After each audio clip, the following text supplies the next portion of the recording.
For the Rockies GM Dan Oh O'Dowd. gosh, not Dan O'Dowd. What's going on, guys? Lucky Lag 360 here, back with Out of the Park Baseball 2021 with our dual franchise with FishGameCity. As you could hear in that pre-recorded clip right there, before we got started, he decided to name his GM Dan O'Dowd, who was an absolutely terrible GM for the Rockies. But without further ado, I'm going to hand it off to FishGameCity to introduce his team. Okay, welcome back to our dual sim franchise. I'm here with Lucky Lag. I am FishGameCity, and I am picking the Colorado Rockies. So this is kind of the intro video.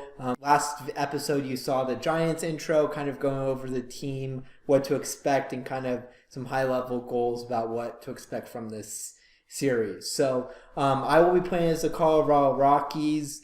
Obviously, the Rockies have never won a World Series, unlike the Giants' amazing 2010s period of time where they won 3 World Series in 10 years. The Rockies, in their entire history, have never won 1 World Series. So hopefully that can change. We have the Rockies, obviously, all the time their struggle is pitching, obviously. Their lineup is normally really good. There's never really been a time where their lineup has been awful, right? It's always been the pitching that's been the struggle. And when they made the World Series in 2007, their pitching was actually semi-decent, right? It held them together enough to runs. But since then, they've obviously been pretty bad. Their rotation is not very good. We have maybe 1 or 2 decent players, pitchers, but other than that, it's a struggle. Right, John Gray was a pretty promising prospect. He hasn't quite developed as much as maybe people wanted him to. Yeah, so that's been a struggle. Centella has actually been a pretty good pitcher. He had a pretty good period for one point, but he's kind of struggled as of late, which is not what we want. I mean, all of these players. I mean, you have ERAs in the 6. John Gray's 3.84, so he's been pretty good. And of course, our A's 4.76, so that's not very good. So it's definitely that back half of the rotation. It struggles a lot more. The bullpen, kind of same story, right? You have most of these guys in like 7 range for ERA, right? Wade Davis, they were trying to make the closer at one point. That obviously failed big time. 2.3 ERA when he was with Chicago. I mean, that's pretty good. Rockies were hoping that it would translate. It did not, right? He was 4.13 and then 8.65. So just completely fell off a cliff. Doesn't know how to get saves. Can't close out anymore. So he's definitely one to keep in mind. I don't think that he's going to be around for much longer. So going to have to keep our eye on that. But overall, it's definitely pitching. That's going to be the focus for the Rockies.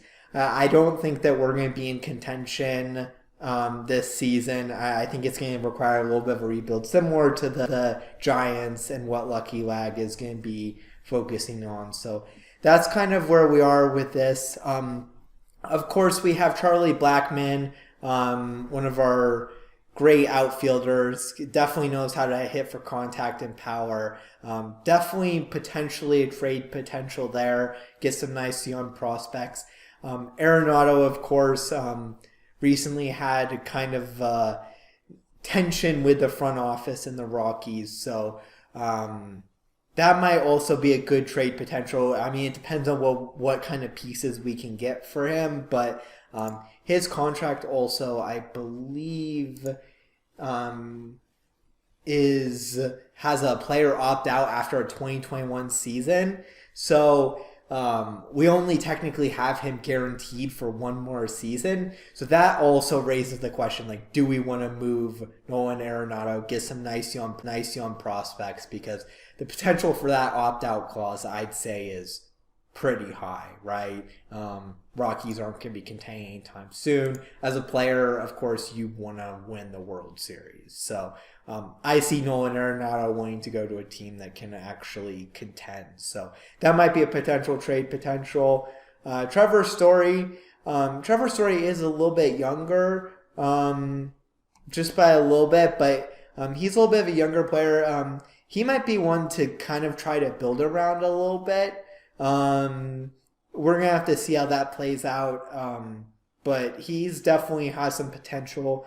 I think it just kind of depends on what kind of pieces we can get. I definitely see in the short-term future some big kind of blockbuster trade coming up for the Rockies. So whether it be Arenado probably is the most likely, but also Story probably has some trade potential. It kind of just depends on which one we want to build around. I'd say Story in terms of the contract is a little bit better, right? He doesn't have as much service time.